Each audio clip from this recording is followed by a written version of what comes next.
peut nous présenter à sa manière. Alors, merci Gaston. Alors, qui a besoin de présentation pour certains visiteurs, c'est l'ancien pasteur de notre église, l'église baptiste évangélique d'Alma. Alors, la plupart vous connaissez bien. On va avoir l'occasion de l'entendre dans la parole. Peut-être que c'est souvent c'est le fun de savoir un petit peu comment va la famille. On a eu le directeur régional, provincial, Louis Bourg, qui nous a présenté un petit peu le ministère de Jean-Philippe, mais sommairement. Alors, on est content de voir qu'il est encore vivant et qu'il a de la joie à le servir. Alors, merci Jean-Philippe pour ton ministère. Vous savez, j'en ai partagé un petit peu. La semaine prochaine, je ne serai pas là au bâtiment ici. Je vais enseigner à l'église Emmanuel, l'église dans laquelle j'ai servi pendant 7 ans. Alors, ça va être l'occasion de donner des nouvelles pas des régions éloignées, hein? C'est rendu le running gag que Louis disait. Je ne sais pas si c'était durant la prédication ou durant la rencontre, mais plutôt les églises périphériques. On va dire qu'on est d'une région éloignée de Montréal. Alors, sur ce, je peux prier pour le transport, l'occasion d'être un encouragement pour l'église Emmanuel dans l'ouest de Montréal. Et aussi, la semaine prochaine va être une grosse semaine. C'est une semaine pour le séminaire, vous savez, SEMBEC. Là, parce que je suis d'ailleurs un fruit, ma formation vient de ce séminaire de notre association. Mais en particulier, on va avoir une rencontre de 2 jours intensive sur la vision pour former encore une prochaine relève des ouvriers, mais partout au Québec. Alors, comment on peut former dans le contexte des régions périphériques, comment on peut former dans les grands centres, comment stimuler la prochaine génération, les jeunes. Alors, afin qu'ils puissent avoir le désir d'apprendre et d'être affermis au niveau de la parole, mais peut-être même des ouvriers, des anciens, des diacres, mais aussi des moins jeunes. Alors, la question, c'est de savoir, même si j'ai 60 ans, est-ce que je peux être formé? Est-ce que c'est accessible pour moi ici à Alma? Alors, on va parler de ces sujets-là, on va réfléchir, on va prier, on va avoir un temps de jeûne. Alors, si vous voulez prier avec nous, alors ça va être mercredi et jeudi prochain à Montréal. Alors, je vais me déplacer pour cette rencontre. Je vais enseigner à Montréal et revenir par la suite. Pour ça, je souhaite un bon temps dans la parole avec notre frère Jean-Philippe et un bon dimanche de l'adoration. Merci, mon frère.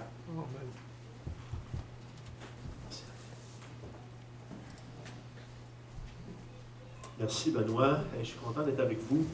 Puis, j'ai fait un peu la jalousie de ma gang à la maison. Parce que là, c'est toujours la question, peux-tu venir, tu sais, pour les enfants. Et là, il y avait conflit d'horaire pour plusieurs. Puis, fait que cette fois-ci, je n'ai pas un enfant avec moi. Et Dieu voulant, quelque part au mois de mai, on va être tous en famille. Et puis, on va venir dans la région, tous en famille.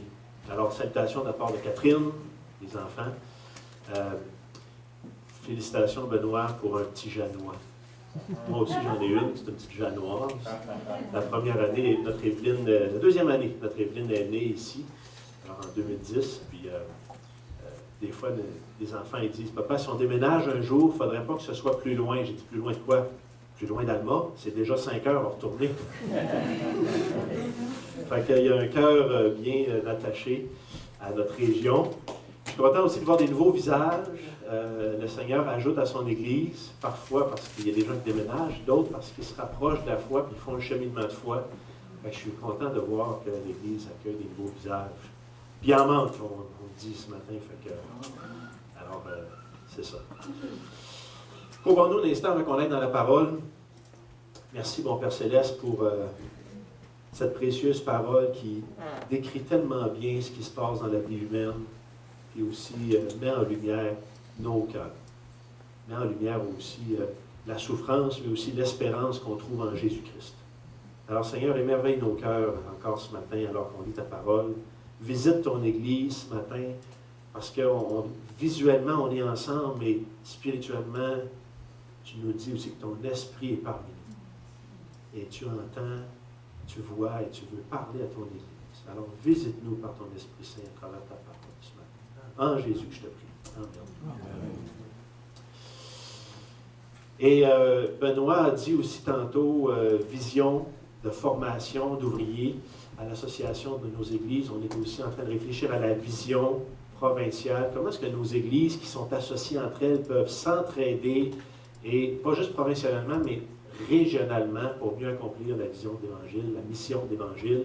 Alors, vendredi, Benoît n'était pas avec nous cette fois-ci, mais il va l'être la prochaine fois. Vendredi, j'étais avec les pasteurs de la région, avec les épouses, puis une des réflexions qu'on avait, c'est quoi les défis pour annoncer l'Évangile dans notre région? C'est quoi les manières qu'on voit qu'on peut travailler mieux ensemble? Qu'est-ce qui pourrait être des manières de partager nos ressources ensemble pour l'entraide? Alors, ce sont des réflexions qu'on va continuer en début d'année parce qu'on veut réfléchir à 6-7 ans devant nous. Alors, vous allez entendre parler de ça de différentes manières dans les prochains mois. Une première lecture dans 1 Jean, chapitre 2, si vous voulez tourner avec moi. 1 Jean, chapitre 2,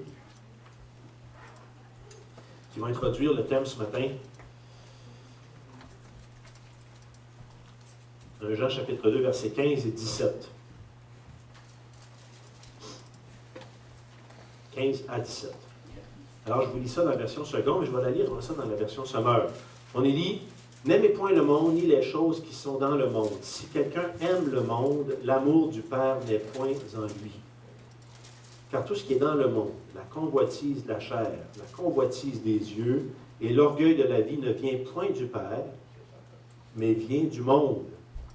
Le monde passe, sa convoitise aussi, mais celui qui fait la volonté de Dieu demeure éternellement. » Si quelqu'un aime le monde, c'est un peu un concept abstrait, mais il reste qu'il y a une vérité ici, il ne faut pas manquer, c'est que si quelqu'un aime le monde, l'amour du Père n'est point en lui. C'est comme s'il est en train de nous dire, c'est impossible d'être rempli de deux amours conflictuels.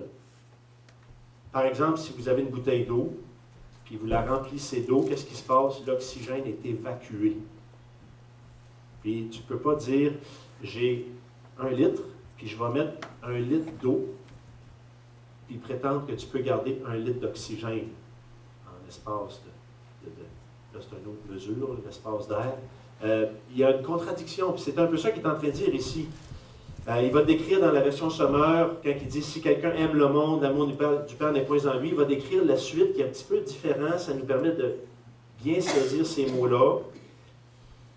En effet, tout ce qui fait partie du monde, les mauvais désirs qui animent l'homme livré à lui-même.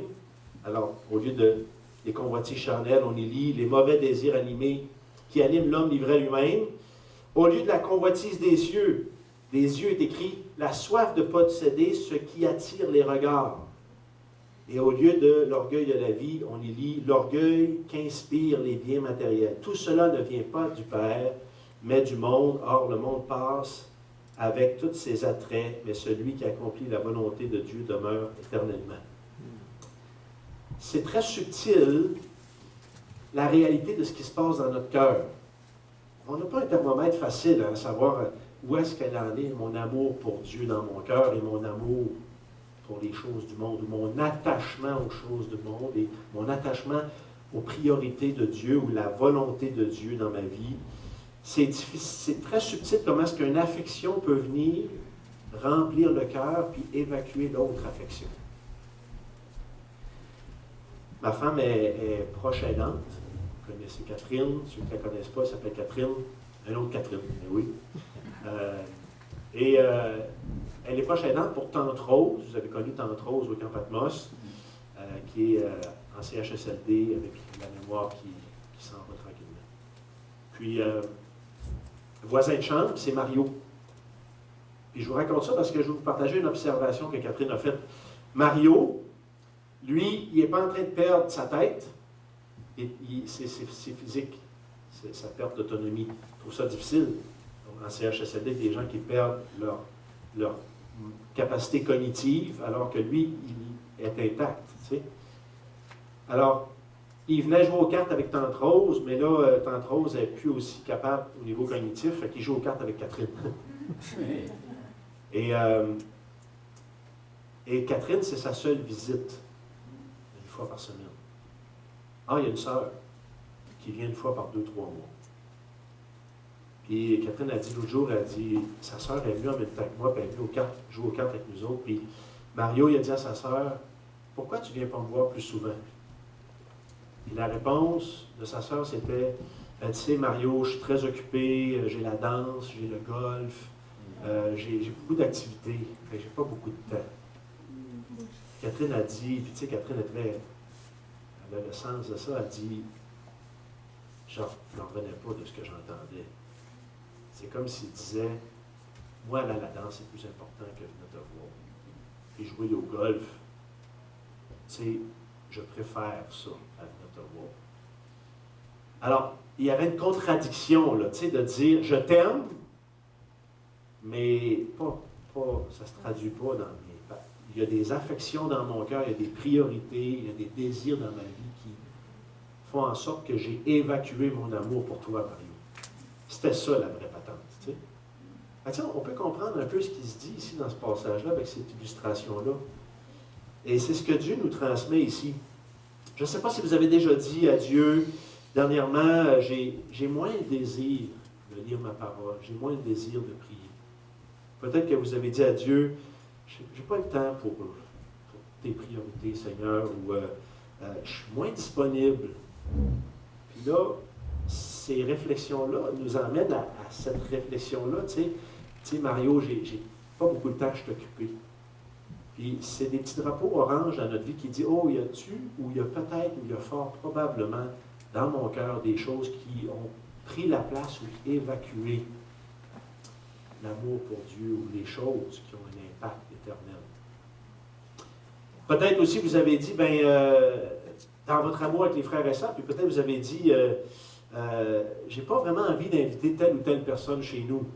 Alors que peut-être votre conjoint dit, pourquoi qu'on ne les invite pas? Ah, j'ai pas tellement envie de les inviter. Surtout pas le faire à manger, tu sais, c'est pas mon genre, ces gens-là, ou je clique pas avec eux autres. Des fois, ça traduit aussi qu'il y a des gens vers lesquels on ne veut pas faire d'efforts, ou peut-être qu'ils nous ont gênés avec des actions, puis on est refroidi envers eux. Puis la parole, elle nous parle de ça, l'amour des frères. Si quelqu'un dit « j'aime Dieu », mais qui haït son frère, puis haïr, c'est pas juste repousser, des fois c'est juste de l'indifférence ou « je l'aime pas hein? ». Car celui qui n'aime pas son frère, qu'il voit, comment peut-il aimer Dieu qui ne voit pas? Alors, c'est une introduction un peu pour nous amener à dire, OK, mon cœur peut être vraiment dupe dans mon amour pour les autres ou dans mon amour pour Dieu. Et il y a des unités de mesure. Ce matin, je veux qu'on réfléchisse un petit peu à ça. Et le thème de la prédication, c'est les affections de mon cœur et le rejet de Dieu. Oui. C'est pas juste les affections de mon cœur et peut-être un refroidissement pour Dieu. C'est carrément le rejet de Dieu. Parce qu'on en vient là. Comme pasteur, mais aussi comme chrétien, vous avez vu des gens passer dans la famille de l'Église qui, à un moment donné, se sont refroidis. Ça en est venu jusqu'au rejet de Dieu, puis le rejet des frères. Puis, ça ne s'est pas fait du jour au lendemain.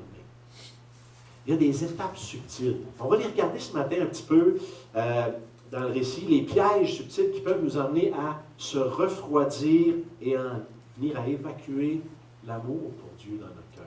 Lui qui nous a aimés, le premier. On va regarder dans 1 Samuel 8. Et c'est un récit que vous connaissez peut-être. Dans 1 Samuel 8, c'est le moment où le peuple de Dieu va dire à Samuel le prophète, on veut un roi.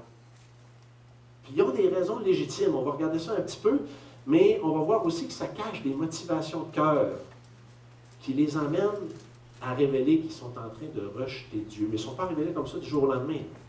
Il y a un petit cheminement, puis on va en regarder 3 étapes qui les emmenaient à glisser, à rejeter Dieu. Il y en a peut-être bien d'autres, mais on va explorer ceux-là dans le texte. On va voir comment ça s'applique au cœur de l'être humain, quelle que soit l'époque. Alors, dans 1 Samuel, chapitre 8, on va lire au verset 1 à 9,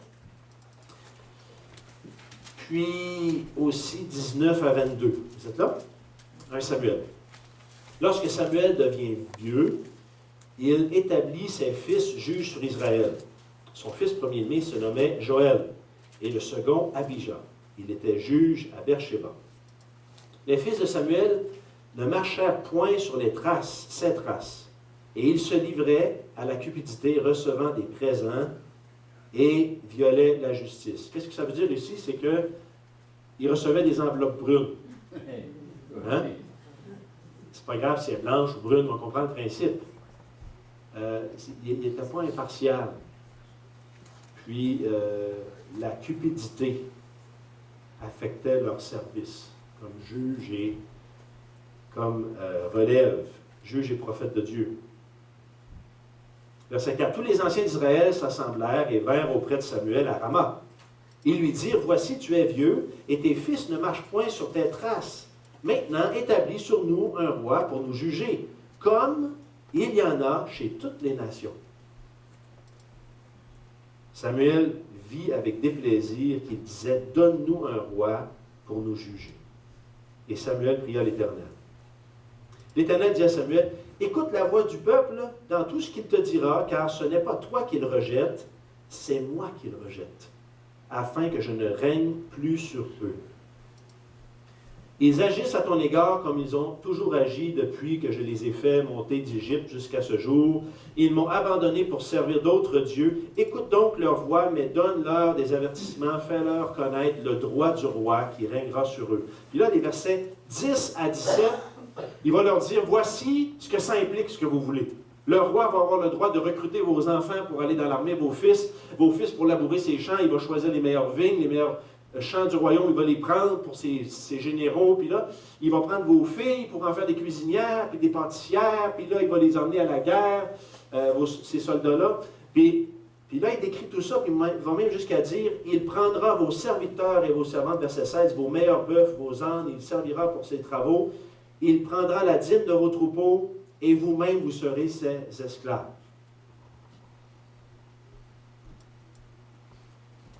Alors vous crierez contre votre roi et vous serez choisi, mais l'Éternel ne vous exaucera point. Le peuple refusa d'écouter, verset 19, la voix de Samuel. Non, dirent-ils, mais il y aura un roi sur nous. Et nous aussi, nous serons comme toutes les nations. Notre roi nous jugera, il marchera à notre tête, il conduira nos guerres. Samuel, après avoir entendu toutes ces paroles, les paroles du peuple, les redit aux oreilles de l'Éternel. L'Éternel dit à Samuel, écoute leur voix, établis un roi sur eux. Et Samuel dit aux hommes d'Israël, allez-vous-en chacun dans sa ville. J'arrête là. Et là, chapitre 9, 10, 11, 12, c'est le récit où ce que Samuel va aller choisir le roi, et ensuite il va l'établir sur le peuple. Maintenant, dans ce récit-là, ici, il y a des problèmes légitimes. Hein? La relève n'est pas bonne. Et puis, tes remplaçants, ils ne sont pas fiables, ils ne sont pas honnêtes comme toi, Samuel. On ne peut pas accepter des prophètes qui ne marchent pas dans tes traces. Puis c'est légitime. Alors, on va leur donner ça. Et puis, la préoccupation est devenue telle que les anciens d'Israël vont proposer une autre solution. Puis ça aussi, c'est légitime. Mais ce qui est intéressant, c'est qu'ils ne proposent pas « trouve-nous d'autres juges ou d'autres prophètes ». Ceux-là ne sont pas bons.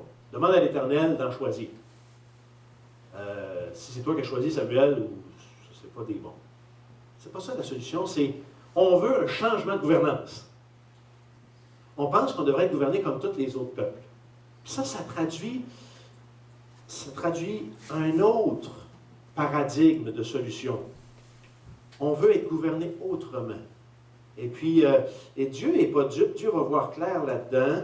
Les anciens, eux autres, réagissent aux fils. Les fils sont malhonnêtes.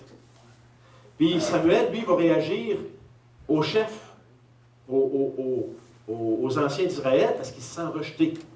Puis Dieu est obligé de dire, hey, écoute, c'est pas toi qui rejette. Fait que lui, il prend un peu personnel, tu sais, lui, il réagit aux anciens. Mais Dieu va réagir au cœur, parce qu'il sait c'est quoi le cœur du problème. Le cœur du problème, c'est un peuple qui veut vraiment s'auto-diriger. La solution, ce n'était pas on veut continuer dirigé par l'Éternel à travers un autre messager, un intègre. Non, non, non. On ne veut même plus le système. On veut un roi, comme les autres. Puis, c'est subtil, mais Dieu va cibler le cœur du problème. C'est un peuple qui agit à répétition pour être autosuffisant puis rejeter l'Éternel. C'est subtil parce que le cœur humain est comme ça. Des fois, il ne réalise pas ses motivations. J'ai une bonne cause. C'est correct, c'est juste que je me batte pour cette bonne cause-là. Mais des fois, en arrière de ces bonnes causes-là, notre zèle traduit des motivations qui sont moins bonnes.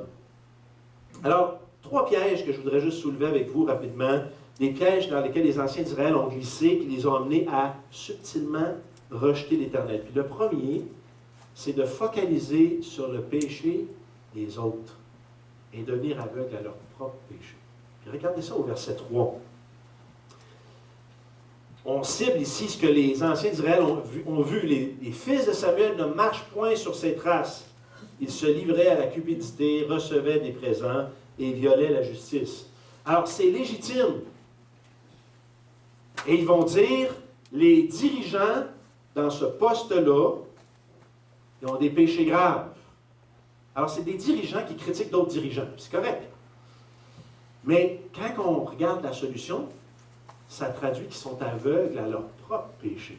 Ils identifient le péché des autres, mais les autres, ils vont dire, donne-nous un roi pour nous juger, comme chez toutes les autres nations. Là, on dit, il me semble que ça paraît ici, là, que c'est comme une solution qui traduit leur propre condition de cœur aussi. Quand je lisais ça, ça m'a fait penser au principe de la paille et de la poutre. Vous connaissez ce principe-là? Hein? On va lire ensemble, c'est dans Luc chapitre 6. Et puis, ça m'a fait penser à ça. Tu sais, le zèle d'identifier la paille qui est dans l'œil de ton voisin, alors que toi-même, tu as une poutre dans la tienne. Puis, tu sais, avez-vous déjà essayé d'en une poutre dans un œil? Une paille, ça va. Une poutre, tu l'as dans le front, hein? Ça ne passe pas inaperçu. Mais ici, c'est parce que dans ce principe-là, c'est comme dire, c'est aberrant qu'on peut être aveugle à nous-mêmes. C'est ça que ça traduit, ce principe-là. Je vous le relis, OK? Alors, Luc 6, verset 41. « Pourquoi vois-tu la paille qui est dans l'œil de ton frère et n'aperçois-tu pas la poutre ou le 6 par 6, hein, les gars? Qui est dans ton œil.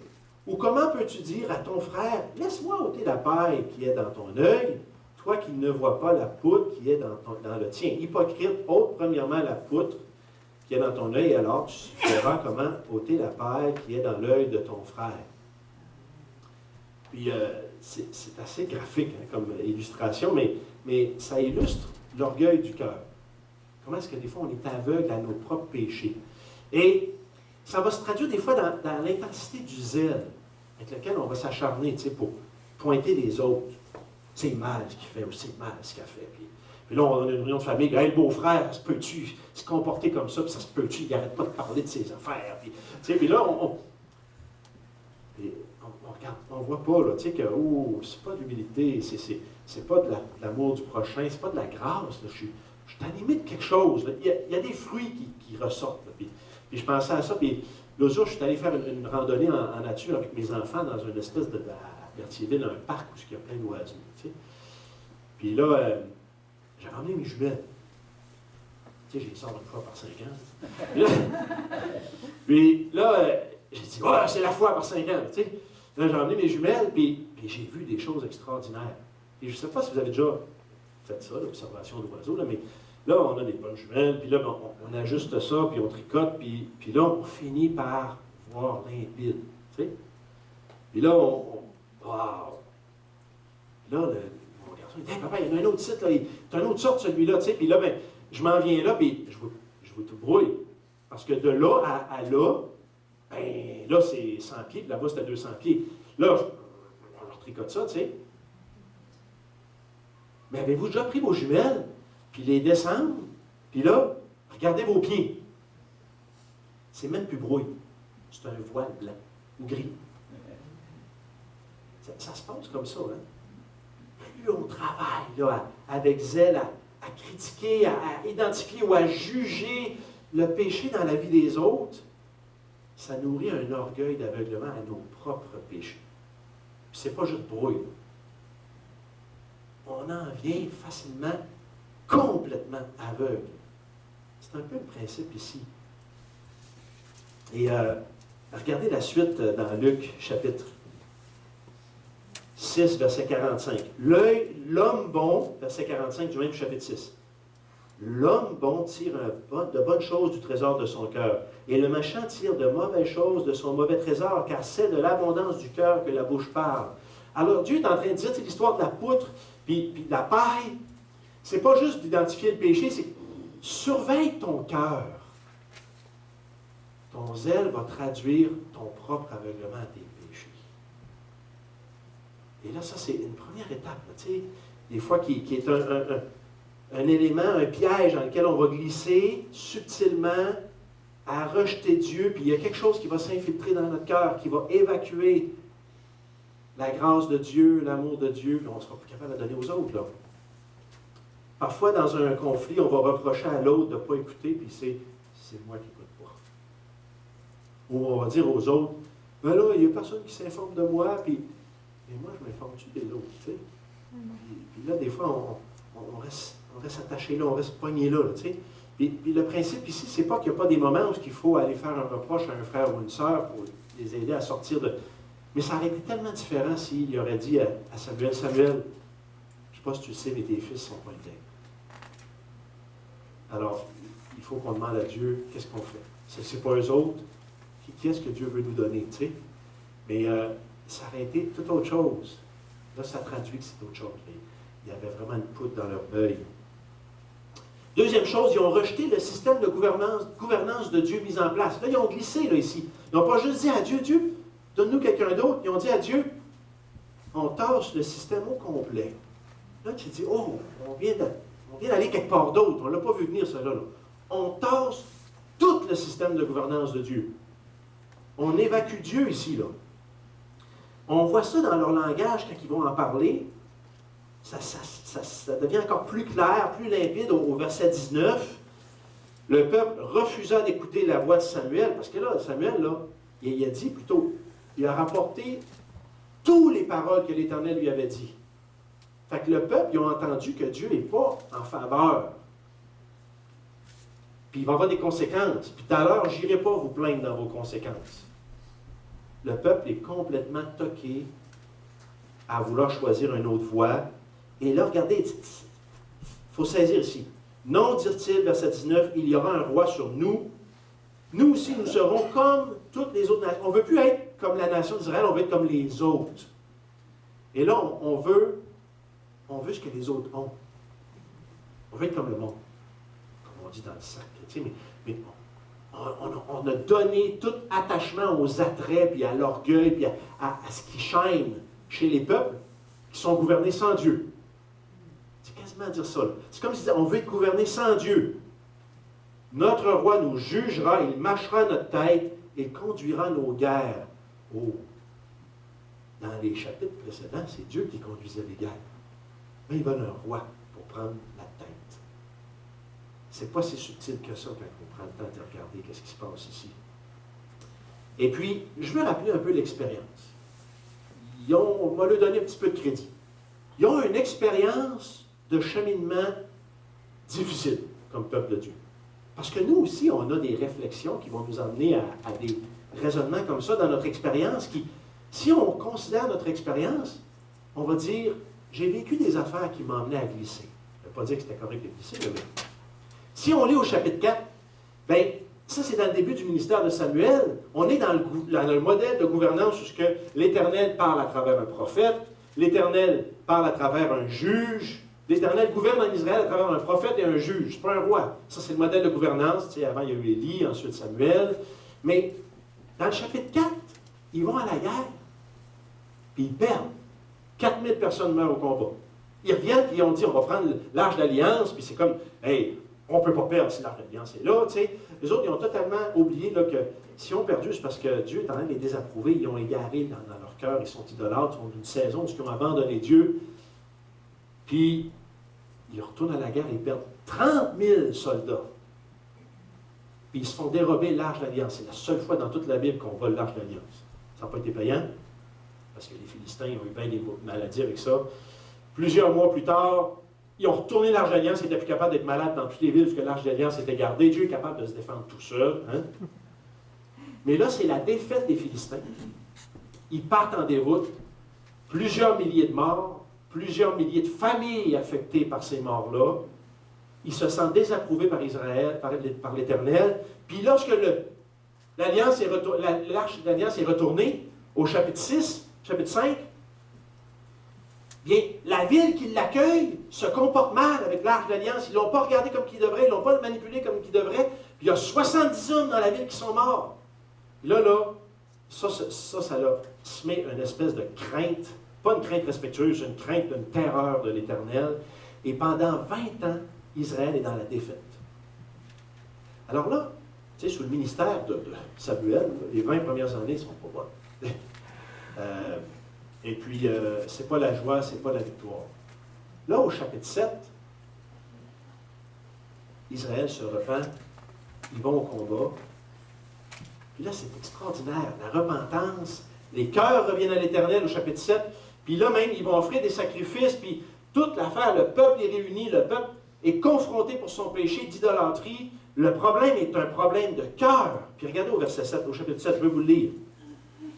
Chapitre 7, verset 3. Samuel dit à toute la maison d'Israël, « Si c'est de tout votre cœur que vous revenez à l'Éternel, ôtez du milieu de vous les dieux étrangers, les astartés, dirigez vos cœurs vers l'Éternel et servez-le lui seul, et il vous délivrera de la main des Philistins. » Les enfants d'Israël ôtèrent du milieu d'eux les Baals, les astartés, et ils servirent l'Éternel seul.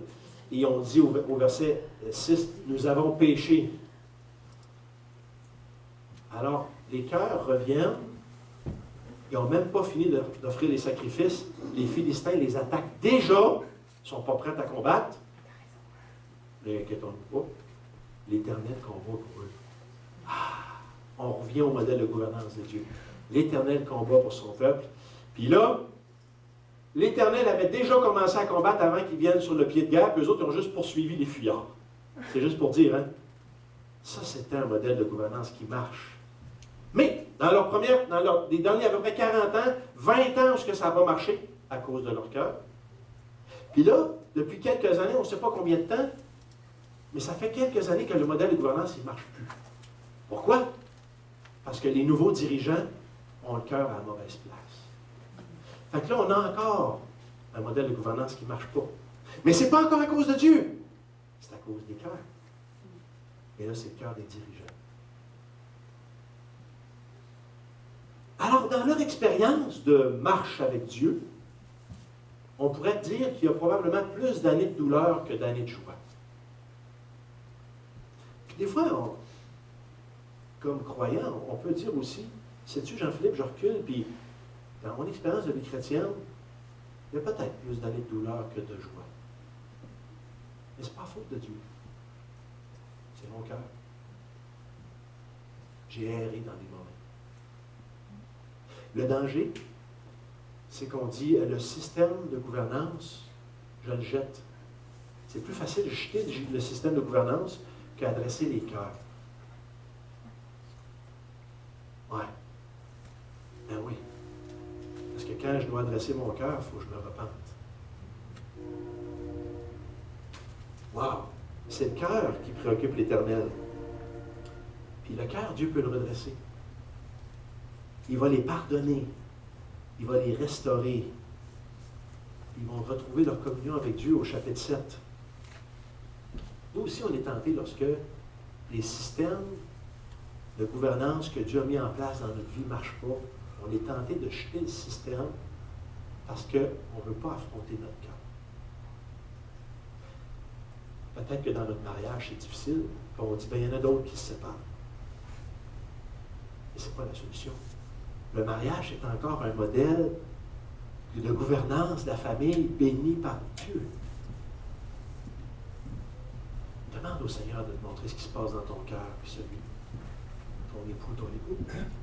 Peut-être dans la relation avec les enfants, ça ne se passe pas bien, puis on dit, Seigneur, c'est pourri le parental, le rôle parental, puis je jetterais donc ça aux poubelles, puis il n'y a rien à faire, puis là, le Seigneur, il t'arrêterait et dirait, le problème, ce n'est pas le modèle parental. Prie pour le cœur de ton enfant ou de ton ado, ou de ton enfant qui est adulte, puis toi, tes grands-parents. Le modèle est bon, c'est les cœurs. Je suis capable de t'aider dans ton cœur, puis je suis capable de t'aider pour le cœur de l'autre. Là, le Seigneur nous aide à reprendre l'espoir.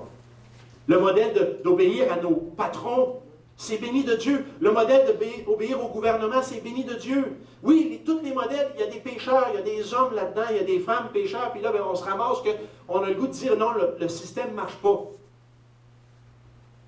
Je vais être rebelle envers le gouvernement. Ou je vais me rebeller contre mon employeur. Ou, puis là, peut-être que comme enfant, on dit, ben moi, là, je trouve que mes parents, ils l'ont pas, je vais me rebeller contre mes parents. Non, non. Regarde ton cœur. Des fois, je parle à William, Olivier, puis Evelyne, puis le Seigneur, il nous montre comme parents à dire, conteste pas là, qu'ils t'ont manqué de respect. Là. Fais abstraction que c'est toi qui as subi la désobéissance ou le non-respect de ta fille ou ton gars. Puis là, on va les aider à voir leur cœur. Puis je dis, mon gars, as-tu vu comment tu m'as parlé? Le Seigneur, il veut t'apprendre à obéir à ton parent parce que moi, je suis là pour veiller sur ton âme. Puis peut-être que tu ne comprends pas tous mes soins comme parent, puis mes permissions, mais je veille sur toi, puis je suis redevable à Dieu. Mais toi, tu es redevable à Dieu d'obéir sans que tu sois d'accord. Puis si tu ne le fais pas, ton problème n'est pas avec moi. Tu es en rébellion contre Dieu. Le système que Dieu a mis en place, il est bon. Mais c'est ton cœur qui bloque.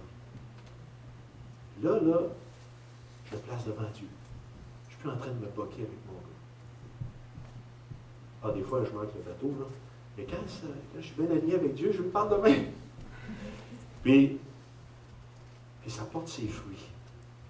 Il y a de l'espoir. Parce que ces systèmes-là sont au service de Dieu. Même que Romains, chapitre 13, verset 4, va parler des magistrats, des gouvernements, puis qui va dire ce sont les serviteurs de Dieu pour ton bien. Oui, la police, c'est serviteur de Dieu pour ton bien. Le gouvernement, c'est serviteur de Dieu pour ton bien. Le professeur à l'école, c'est serviteur de Dieu pour ton bien. Les personnes en autorité sont les serviteurs de Dieu pour ton bien. Puis là, si je me replace, là, je prends mon gaz égal, comme on dit au Lac-Saint-Jean, hein? Et je dis, OK, Seigneur, ben, le système est capable de le faire marcher si tu alignes mon cœur. Puis je vais prier pour le cœur de l'autre. Je ne veux pas rejeter le système. Et je termine en disant, une autre chose dans laquelle ils ont glissé, ils ont choisi une solution qui évacuait Dieu. Puis ça, on voit ça au verset 19 et 20. Ils ont dit, on veut être comme les autres peuples. On veut être gouverné comme les autres peuples. On veut prendre en main notre destin. C'est carrément ça qui se passe. On pourrait quasiment y lire. On veut prendre en main notre destin. On ne veut plus que tu nous conduises à la guerre. On veut que ce soit un héros, comme les autres. Nous, on a vu ça que ça marche, les héros chez les autres. Hey, puis ça brasse, là, ils ont une armée, puis ils ont des uniformes, puis ils sont organisés. Nous autres, quand on nous convoque à la guerre, c'est le prophète qui nous dit, Dieu a dit que c'est le temps d'aller en guerre, puis on se mobilise comme des improvisés, puis on s'en va à la guerre, puis on fait poursuivre les fuyards parce que c'est Dieu qui combat pour nous. Il n'y a pas de fierté là-dedans. On veut maintenant une armée organisée, une armée reconnue, une armée qui va dire, hey, quand que le roi d'Israël se lève avec son armée, puis qui clac, clac, clac, clac, clac, clac, clac, on prend toute la chienne, tu sais. Ça, c'est de la fierté nationale. Ça, c'est pas de la foi en Dieu. C'est subtil. C'est un affront à Dieu ici. On va charger nous-mêmes de nos guerres, et puis on ne fait pas ça consciemment, évacuer Dieu de nos solutions. Ça se glisse de même. Je vous donne une histoire pour vous illustrer ça. J'ai un conseiller en assurance, tu sais, qui s'occupe de mes REER, mon assurance. Conseiller financier, tu sais, il est à Trois-Rivières. Ça fait 12 ans. J'ai un membre de ma famille qui m'a introduit à lui, puis ce membre de ma famille, ben, il est chrétien, puis aussi, ben, il était dans le même groupe maison que lui, tu sais, puis c'est une bonne référence, quelqu'un d'honnête, quelqu'un fiable, un père de famille, 5 enfants, puis il a le même âge que moi à peu près, on va l'avoir jusqu'à la fin, tu sais, il ne prend pas sa retraite devant moi, puis hey, je fais-tu confiance, je dis merci Seigneur pour ta provision. Puis là, 4 ans plus tard, ben il laisse sa femme pour un autre. Puis il flush sa femme avec ses 5 ou 6 enfants. Là, tu dis, ben voyons donc, arrête d'aller à l'église. Les frères et sœurs du groupe maison, le pasteur essaie de le gagner à la repentance pour qu'il revienne de son adultère, puis non. Puis là, ben, il s'endurcit là-dedans, puis là, tu te dis, ouais, il gère mes finances, le gars. Moins confiant. Hein? Puis là, ben, tranquillement, pas vite, bon, avec l'autre membre de la famille, on dit, ben, garde, compétent, tu sais, là. Et là, il vend une partie de sa clientèle. C'est drôle, il a vendu tous les chrétiens, je pense. Mais il vend une partie de sa clientèle, et puis, à un jeune qui sort de l'école. Hein, Gracien, tu connais ça, tu sais? Puis là, tu te dis, il sort de l'école, il n'a pas d'expérience, puis là, il gère mes affaires. Là, mon niveau de confiance est vraiment tombé bas. Là, je parle avec l'autre membre de la famille, je dis, ouais, je pense que je vais me retirer, là, tu sais, je vais choisir un autre. Ouais, moi aussi, je vais faire ça, tu sais. Là, c'est... Là, le Seigneur, il me dit, je priais là-dessus, puis je me suis senti repris par l'Esprit de Dieu dans mon cœur, puis il me dit, qu'est-ce que tu fais là? Ben là, c'est plus sécure. Mais voyons donc, c'est-tu moi qui gère tes finances? Ou c'est un conseiller financier? Peut-être que je t'ai permis qu'il vende sa clientèle pour que tu apprennes à connaître le nouveau, puis que tu sois une lumière dans sa vie, puis que... Inquiète-toi pas, c'est moi qui prends soin de tes finances, c'est pas le jeune. Là, c'est comme si j'ai réalisé que dans mon système de planification financière, j'avais évacué Dieu.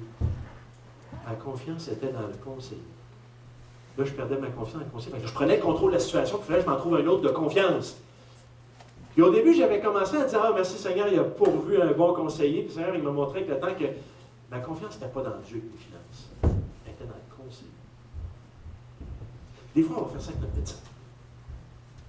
Là, quand c'est le temps de la chirurgie, le médecin est malade, puis il nous donne un autre médecin pour la chirurgie, puis on dit, ah, il n'a pas aussi bonne réputation que l'autre, puis là, on panique, puis là, on prie ça, là. Là, le Seigneur, il pourrait nous dire, qu'est-ce que tu fais là? Ta confiance, es-tu dans le médecin? Dans les mains du médecin, tu sais, on prie comme ça, c'est conduit les mains du médecin, tu sais. Ou ta confiance est en Dieu. Je peux très bien prendre soin de ta santé, même si c'est le jeune médecin qui t'opère. C'est pareil avec les profs à l'école.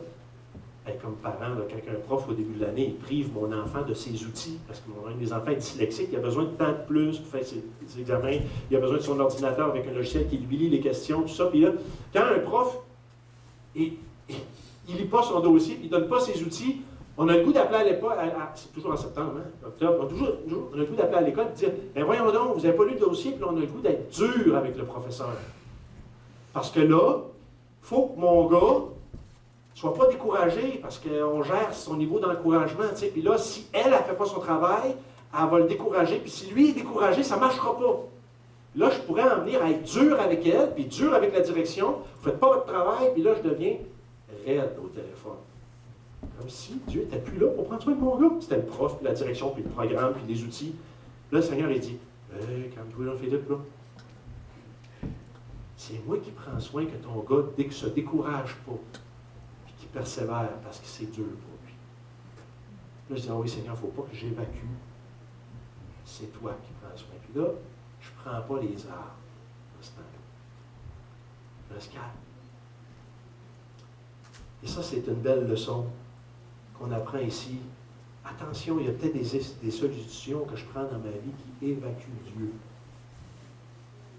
Puis ça se mesure souvent par l'attitude que je prends. Ça, c'est comme un thermomètre fiable. Tu sais. Je termine avec un mot d'espérance. Puis ça m'a impressionné. Je suis allé un petit peu plus loin.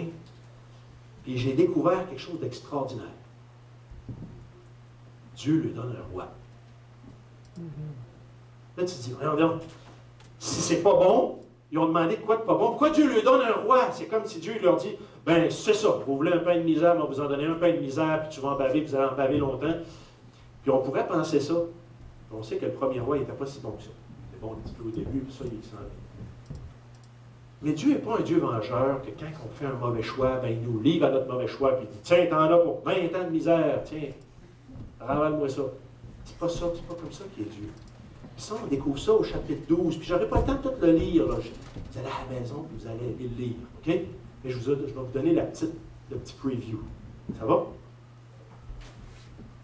Quand ça va être le temps d'assermenter le roi, là, Samuel va se lever, il va faire un discours, rappeler l'histoire, tout ça, puis il va dire, mais rappelez-vous, le roi que vous avez là, c'est à cause de votre désobéissance, à cause de votre dureté de cœur, mais rappelez-vous, il parle à un peuple qui s'est repenti, là, quand même. Mais il y a des mises en garde. vous avez irrité l'Éternel, vous avez offensé l'Éternel. Puis là, il va leur dire même pour que vous sachiez à quel point l'Éternel est vivant, puis que l'Éternel a été irrité. On est la saison où c'est la sécheresse, là. Ben, il va mouiller. Puis regardez bien ça. Puis là, il a mouillé, puis il a tonné, puis il a oragé. Puis là, tout le monde a pogné la chienne, excusez l'expression. Et puis là, il y a eu la terreur de l'Éternel.